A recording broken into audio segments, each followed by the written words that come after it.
안녕하십니까? 이번 시간에는 지난 시간에 이제 태도가 뭐냐, 그리고 태도의 구성 요소에 대해서 학습을 했고, 이번 시간에는 소비자 태도의 분석과 어떻게 의사결정에 활용하는 것인지, 그래서 소비자의 태도에 대한 분석과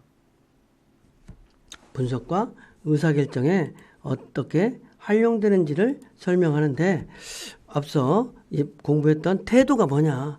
태도라고 하는 것은 뭐라고 그랬어요? 어떤 대상에 대해서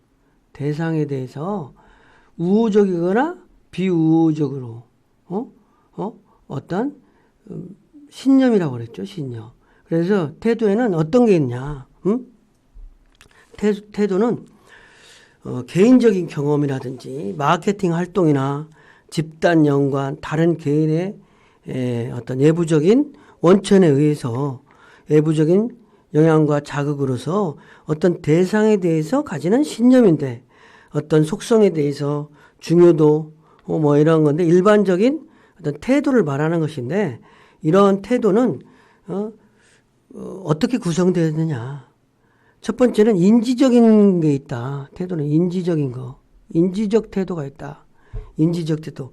어떤 속성에 대해서 신념과 지식적인 거. 이런 부분이 있다. 두 번째는 감정적인 게 있다. 감정적인 태도가 있다. 어떤 대상에 가지고 있는 전반적인 감정이나 느낌을 말하는 거죠. 어떤 대상에 대해서 가지는 느낌이나 이런 거를 감정적 태도라고 할 수 있는 거죠. 감정적 태도, 감정적. 세 번째는 행동적 태도다. 행동적 태도는 어떤 대상에 대해서 전반적인 행동 경향을 말하는 것이다. 그래서 태도라는 것은 이제 어떤 대상에 대해서 호흡 불호를 가지는 지속적이고 일관적인 것인데, 특히 태도는 선천적인 게 아니고 학습되는 것인데, 그 구성 요소가 인지적이고 감정적이고 행동적인 요소로 구성되어 있다는 거죠. 그래서 이러한 소비자의 태도를 어떻게 분석하고 활용하는지를, 소비자의 태도를 어떻게 분석하고 그런 소비자의 태도를 활용해서 의사결정에 또 마케팅에 어떻게 활용하는지에 대해서 설명을 할 예정입니다. 그래서 소비자의 태도의 첫 번째 인지적 구성 요소를 분석해보는 소비자의 태도에, 그러니까 소비자가 가지고 있는 속성들에 대한 신념과 지식, 신념을 어떻게 측정하는 거예요? 상품의 구체적인 속성에 대한 신념을 측정하는 건데, 이러한 거는 이제 어떤 상표에 대해서 그럴듯하다, 그럴듯하지 않다와 같이 5점 척도 같은 걸로 평가할 수 있는 거죠. 그래서 맥심 커피가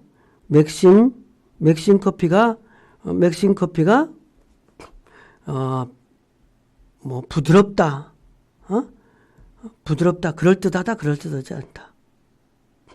그 다음에 바나나 우유에는 영양이 많다, 그럴듯하다, 그럴듯하지 않다. 여기에 대해서 그 영향을 미치는 걸 5점 척도로 한다든지, 5점 척도 평가라든지, 이런 걸 통해서 어떤 소비자가 느끼는 인지적인 태도를 측정해 볼 수 있는 거죠.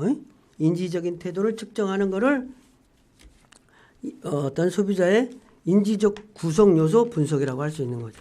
그래서 그런 분석 요소를 통해서 보고 소비자의 태도를 확인해 보는 거죠. 그렇죠? 그 다음에는 인지적 구성 요소를 또 구성할 때 5점 척도로 의미 차별화 척도. 여기는 이제 확률적인 속성을 가지고 그럴듯하다, 그럴듯하지 않다 하면 의미 차별화. 이건 이제 칼로리가 높다, 칼로리가 낮다, 영양이 많다, 영양이 적다, 이런 부분에 대해서 의미를 판단해 보라는 거죠. 그래서 의미 차별화 어찌됐든 분석을 할 수 있는 거죠. 그 다음에는 이제 인지적 요소, 소비자가 가지고 있는 인지적 구성 요소를 평가해 보는 거고, 그러면 이제 감정적 요소는 어떻게 평가하냐. 어떤 상품에 대해서 호불호, 애호성, 뭐 선호도 이런 걸 평가하는 거예요. 그래서 감정적 구성 요소에 대한 분석은 상품에 대해서 전반적인 평가를 만약에 측정하는 것인데, 그러니까 상표에 대해서 전반적인 표현을 측정하는 것인데, 어떤 여기에 대한 측정 방법으로서 한 상표에서 애호성을 근거로 전혀 좋아하지 않는다로부터 매우 좋아한다에는 5점 정도로 사용하든지, 또 두 번째 측정 방법은 우호성을 근거로 해서 매우 비우호적이다 로부터 우호적이다 이렇게 평가하고, 그다음에 선호순위 평가라고 해서 여러 가지 선호순위를 서열을 부여하도록 할 수도 있고, 그다음에 일정한 수를 선호하는 정도에 따라서 할당하는 상수학계 척도를 사용해서 감정적 사용과 감정적 전반적인 평가를 측정하는 데 사용할 수 있다는 거죠. 그래서 만약에 뭐 이런 거지. 첫 번째는 뭐 상표 A에 대해서 순서를 정하라. 이렇게 한다든지, 무료로 콜라 10병을 가질 수 있다면 상표를 몇 개씩 선택한 거라든지, 뭐 이런 거. 아니면 어떤 상표 A를 좋아하는 정도를 표시해. 전혀 좋아하지 않는다, 전혀 좋아한다, 뭐 이런 부분에 대한 평가를 할 수 있는 거겠죠. 그 다음에 감정적인 구성 요소. 그래서 전혀 좋아하지 않는다, 매우 좋아한다 이렇게 평가를 할 수 있는 거고, 우호적인 정도로 매우 우호적이다, 비우호적이다 이렇게 평가도 할 수 있는 거겠죠. 그 다음에 상품을 좋아하는 순서를 이게 1번이다, 이게 2번, 3번, 4번 이렇게 한다. 10병을 가진다 그러면은 여기는 10개다, 5개다, 아니 5개다, 3개다, 1개다 이렇게 할 수도 있죠. 뭐 이런 걸로 어떤 소비자의 감정적 구성 요소를 분석해 볼 수 있는 거죠. 행동적 구성 요소는 또 뭐냐? 소비자의 구매 예측 같은 거 하는 방법, 소비자 태도를 분석할 때 행동적 구성 요소를 평가하는 거는 이제 어떤 소비자의 과거 행동이라든지 구매 의도를 측정하는 것인데, 일반적으로 구매 여부를 사용해서, 두 번째는 또 꼭 사겠다, 절대 사지 않겠다 이렇게 하는 걸 5점 척도로 측정한다는, 이런 걸 만약에 구매한 적이 있습니까? 한 달에 몇 번? 그 다음에 구매할 가능성은 어느 정도인가? 사겠다, 아마도 사겠다, 잘 모르겠다, 안 살 것이다, 절대로 안 해. 이런 것들을 행동으로 표현하는 것이다. 욕구 구조 분석.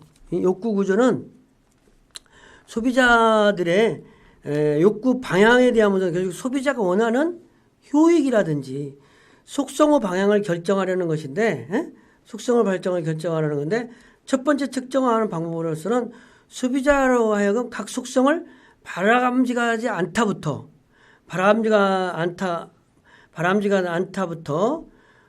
바람직하다에 이르는 요망성을 측정하고, 또 두 번째 측정하는 방법으로서는 소비자로 하여금 이상적인 상품을 각 속성 조합으로 나타내는 데 요구하는 의미차별화 척도를 사용한다. 예를 들어서 소비자가 칼로리가 높고 영양이 보통 수준인 산행 간식을 이상적이라고 생각하면 칼로리 척도에서는 N편에, 영양 척도에서는 중앙위치를 선택한다.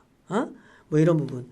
그래서 소비자에 있어서 각 속성의 중요성을 평가하기 위한 첫 번째 방법은 전혀 중요하지 않다 해서 중요하다. 두 번째는 측정 방법에 백이 되도록 속성의 중요성에 따른 수치를 할당하는 상수합계 척도, 뭐 이런 걸로 하는 것인데, 뭐 이런 거예요. 다음 교환을 보면 다음과 같이 속성의 바람직한 속성을 표시하죠. 산행 간식에 있어서 칼로리 높은 바람직하지 않다, 바람직하다. 산행 간식에 있어서 영양이 많다, 바람직하다, 바람직 않다. 이상적인 이상적이라고 여겨지는 산행 간식을 상상하며 그 속성을 표기하라. 그랬을 때 칼로리가 높다, 낮다, 영양이 많다, 영양이 적다 이렇게 표시를 한다는 거죠. 그다음에 소비자의 욕구 구조 분석은 각 속성의 또 중요도를 보는 거야. 중요하지 않다 해서 매우 중요하다로 합계가 100이 되도록 또는 1이 되도록 산행 간식을 선택하는 데 있어서 다음 속성의 중요도를 표시하시오. 전혀 중요하지 않다, 중요하다. 그다음에 영양은 전혀 중요하지 않다, 매우 중요하지 않다. 그다음에 산행 간식 선택에 있어서 다음 속성으로 중요한 정도에 따라 합계가 100이 되도록 하라. 칼로리 뭐 여기는 50, 20, 10, 10 이게 그러면 70, 80, 90, 100 이렇게 뭐 표기를 한다든지 이러한 방법으로 소비자의 태도를 분석해 보는 거예요. 네? 소비자의 태도를. 그런데 소비자의 태도를 분석해 보는 거는 소비자 태도와 행동 사이에 어떤 관계가 있는지 알아보기 하는 거예요. 그래서 첫 번째는 전통적인 효과 계층 모형을 지지하는 연구가 이게 뭐냐면 전통적인 효과 계층에 따르면 신념의 형성과 변화는 전반적인 평가에 영향을 미치지 않고 또 다시 태도를 통해 구매에 영향을 미칠 것인데 다음 같은 말하는 거냐. 여러 상표에 대해서 우수하다고 평가한 사람 중 58%가 실제로 상품을 사용했으며 태도가 덜 우호적이면 실제로 사용한 경험이 준다는 거지. 그러니까 현재 사용하고 있는 상표들에 대해서 가지고 있는 태도가 개선될 경우 80% 소비자가 계속 그 상표를 사용하고 태도가 악화될 경우는 30% 미만이 사용하는데 이 태도가 부정적인 방향으로 변화함에 따라 소비자는 부정적으로 보여준다는 거죠. 그래서 신념들의 변화라든지 전반적인 상표 평가의 변화라든지 심의장 조멸의 변화 사이에도 상관관계가 나타나는 거죠. 그런 부분이 이제 말할 수 있는 거고 또 구매 행동에 대한 태도 영향은 구매 의도와 실제 구매 행동과의 관계를 또 설명하기도 해요. 실제 소비자들이 구매 의도와 실제 구매하는지 구매 의도와 이런 거를 분석하는데 사용한다는 거죠. 그 다음에 구매 의도와 구매 행동과의 상관관계가 어떻게 있는지 이런 것들을 어찌됐든 표현하는 거예요. 그래서 특정 상표를 구매하겠다고 응답한 소비자가 만약에 62%가 실제로 구매를 한 반면에 구매하지 않겠다고 응답한 소비자는 불과 28%만 구매한다는 거지.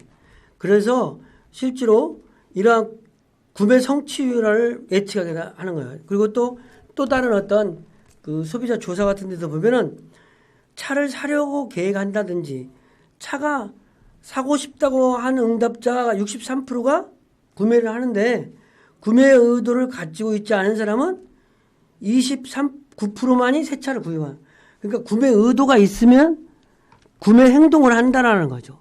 그런 것들에 대한. 그래서 긍정적인 태도나 구매 의도가 항상 실제 구매 의도에 이르는 것은 아니지만 실질적으로 구매 의도를 연관성이라든지 이런 거는 있다는 거죠. 그래서 우리가 시사점으로서 우호적인 태도를 할지라도 그거를 구매 행동으로 실현되기 위해서는 구매에 필요한 필요성이 좀 절실해야만 살 수 있는 거야. 예를 들면 썩 마음에 들지 않지만 이미 컴퓨터 갖고 있는 소비자는 이미 우호적으로 평가되는 컴퓨터라도 당장 구매하지는 않을 수 있어요. 근데 우호적인 신념과 평가가 실제 구매 행동을 나타내기 위해서는 그러한 구매를 감당할 능력이 필요하다. 예를 들어서 자금 사정이 여의치 못한 소비자는 우호적으로 어떤 평가되는 컴퓨터를 살 수 없거나 어쩔 수 없이 산 모델을 그럼 비싼 모델을 구매하기도 한다는 거죠. 셋째는 구체적인 구매는 상품 범주 내 여러 상표 또는 상품 범주제에서 선택적으로 일어나는데 소비자는 스키나 카메라 같은 상품도 구매하기에 오히려 덜 우호적인 컴퓨터를 구매할 수도 있다는 거예요. 그래서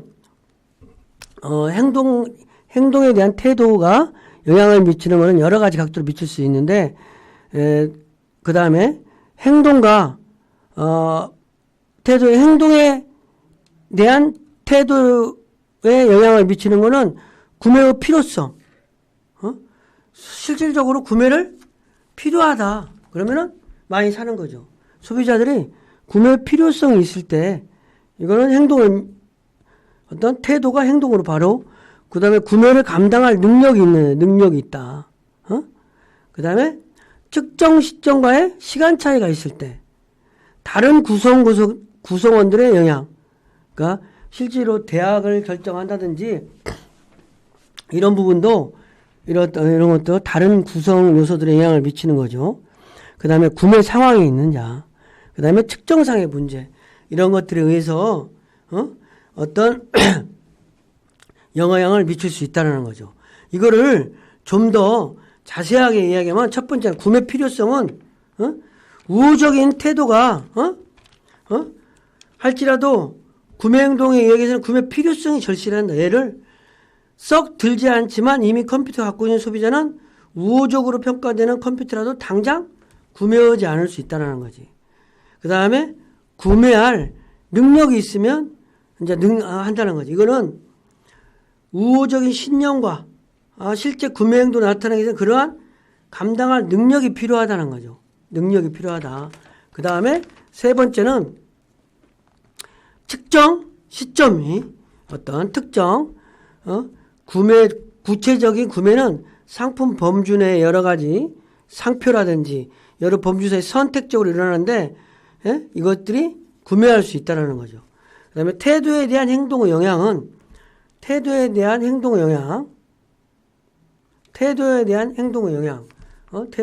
행동의 영향을 보면 먼저 인지부조화라는 게 있어요.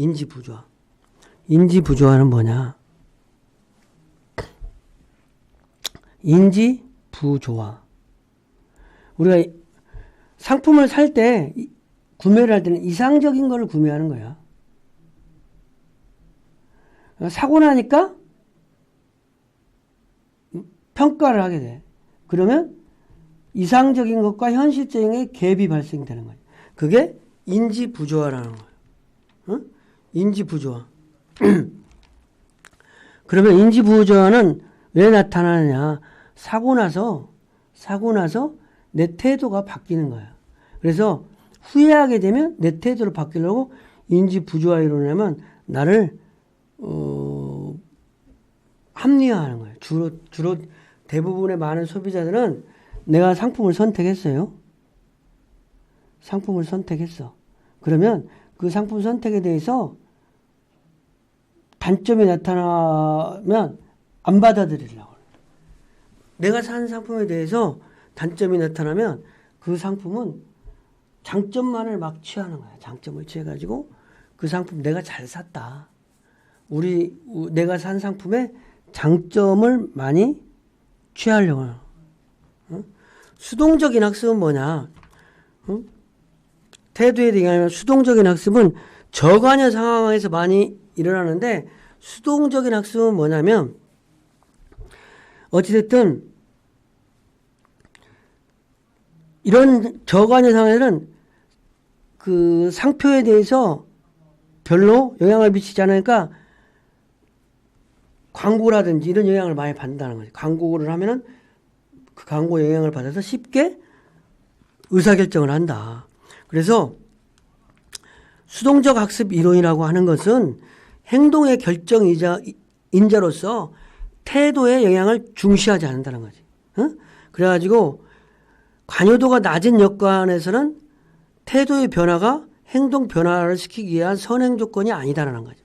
관여도가. 그래서 새로운 상품에 대한 단순한 인지만으로서도 다양성을 추구하기 위한 상표 대체가 나타나며 오히려 태도는 사후적으로 형성된다. 이런 입장이니까 수동적 학습 이론에 의하면 강고에 의해서 내 태도를 영향을 바꿀 수 있다는 거지. 그죠? 내 태도를. 그 다음에 이제 세 번째는 기대 이탈. 태도에 대한 부분은 불만족이 나타났어요. 구매 후에 부정적인 태도가 형성돼. 내가 산 상품에 대해서 기대가 충족되지 않을 때는 소비자가 막 상당히 그 구매 후에 부정적인 태도에 불매운동과 같은 이런 부분이 있을 수 있는 거지. 상품 성능에 대해서 충족되지 않을 때 구매 후에 부정적인 태도를 갖게 되는데 특히 동화 및 대조 이론에 따라 관여도가 높은 소비자가 실망했을 경우는 구매 후에 태도가 부정적으로 변하는 거예요. 그러나 더욱이 이러한 변화는 과장될 수도 있다는 거지. 기대 이상으로 만족을 얻었다면 그 태도는 당연히 구매 전에 비해 우호적으로 변하는 거예요. 이거를 이제 우호적으로 변하는 거는 동화 이론이고 부정적으로 변하는 건 대조 이론. 이렇게 설명할 수 있는 거예요. 그러니까 동화가 되든지 긍정적이든지 부정적이든지 구매 후에 소비자들이 태도가 바뀔 수 있다. 바뀔 수 있다. 이렇게 볼 수 있는 거죠. 그래서 구매와 지금까지 소비자의 구매와 소비자의 태도가 뭔지, 태도와 행동 사이의 관계가 무엇인지 이런 거를 우리가 학습한 거는 뭐냐, 뭐 때문에 그냥 태도 분석을 통해서 어떻게 소비자들이 의사결정한다든지 이럴 때 어떠한 영향을 미칠 것이냐를 활용하기 위해서 소비자의 태도를 분석한 거죠. 그래서 행동을 예측할 수 있는 거야. 첫 번째 행동.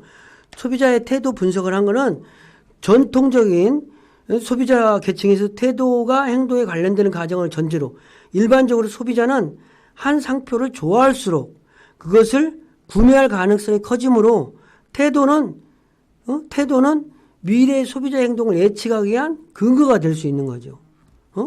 그리고 세분 시장을 태도는 세분 시장을 묘사할 수 있는 거야. 세분 시장을 소비자들은 구체적인 어떤 태도 대상에 대해서 갖는 신념이라든지 전반적인 평가라든지 구매 의도라든지 욕구 구조 측면에서 묘사될 수 있으므로 마케팅을 하는 사람들은 태도와 욕구 구조를 시장을 세분화하기 위한 근거라든지 세분 시장을 묘사하기 위한 변수로 활용할 수 있다는 거죠. 예를 들어서 시리얼 시장 같은 데서 일부 소비자들은 비타민 함량과 영양을 강조하고 다른 사람들은 저칼로리를 강조할 수 있는데 특히 이러한 근거로 어떤 전체 시장을 세분화하는 그 효익이 되는 거예요. 따라서 시리얼의 구매자들은 영양 세분 시장이라든지 체중 조절자 세분 시장으로 분류도 하고 마케터는 각 세분 시장의 욕구 구조에 적합한 마케팅을 할 수 있는 거죠. 그래서 전체 시장을 또는 상표 태도를 근거로 세분화될 수도 있다는 거죠. 즉 세분 시장은 한 상표에 대한 태도가 우호적인 정도로 묘사될 수도 있고 특히 일부 소비자는 한 상표에 대해서 우호적인 태도를 갖고 있으나 높은 가격과 가용성의 제한 이런 것 때문에 다른 상표에 대한 충성으로 그것을 구매하지도 않을 수 있다. 뭐 이러한 것처럼 어떤 세분 시장을 묘사할 수 있다는 거죠. 그 다음에 마케팅 전략의 소비자 태도의 분석 활용으로서는 태도를 소비자 행동 예측하고 세분 시장을 마케팅 전략으로 평가할 수 있다는 거죠. 그래서 마케팅 전략을 마케터가 소비자의 태도를 분석하고 평가하는 상황에서 새로운 상품 개념에 대한 대안을 평가할 수도 있고 포지셔닝을 분석할 수도 있고 새로운 마케팅 믹스나 광고 메시지의 대안을 평가하기도 하고 시간의 경과에 따라서 마케팅 믹스나 광고 메시지의 적합성을 평가하기도 하는데 특히 소비자의 태도는 소비자가 가지는 태도는 새로운 상품 개념에 대한 포지셔닝 전략을 평가하는 데 유용하다는 거죠. 적절한 포지셔닝 전략은 욕구 구조와 상품 속성들 사이에서 연관성이 달려있다. 따라서 마케터들은 새로운 상품 개념을 다차원적인 접근으로 결정적 속성에서 평가하고 또 상품이 표적 시장에게 우호적으로 포지셔닝하도록 노력해야 된다. 또한 표적 시장의 욕구 구조가 변하거나 새로운 상품들이 시장에 진입되면 자사 상표에 대해서 평가도 변경되므로 상표태에서 정기적인 반복 측정과 리포지셔닝을 검토해야 된다는 거죠. 자꾸 지속적으로 그런 부분을 해야 된다. 이런 부분이 이제 소비자 태도 분석을 통해서 소비자의 태도 분석을 해서 행동을 예측하기도 하고 세분 시장을 묘사하기도 하고 마케팅을 전략에 평가된다. 그래서 이번 시간에 한 거는 소비자의 태도를 분석해서 활용한다. 소비자의 태도는 인지적 구성 요소가 있다. 소비자 태도는 상품의 구체적인 속성에 대한 신념과 측정, 감정적 구성 요소로서 상품에 대한 전반적인 평가와 측정, 그다음에 행동적 구성 요소, 욕구 분석 이런 것들이 있는데 이러한 분석을 해가지고 소비자 태도 행동 사이 관계가 있으니까 이것을 가지고 소비자 행동을 예측하는데 소비의 세분 시장을 묘사하는데 새로운 마케팅 전략을 평가하는데 소비자의 태도 분석을 활용해야 된다. 이러한 개념이라고 할 수 있습니다. 이상 강의를 마치겠습니다.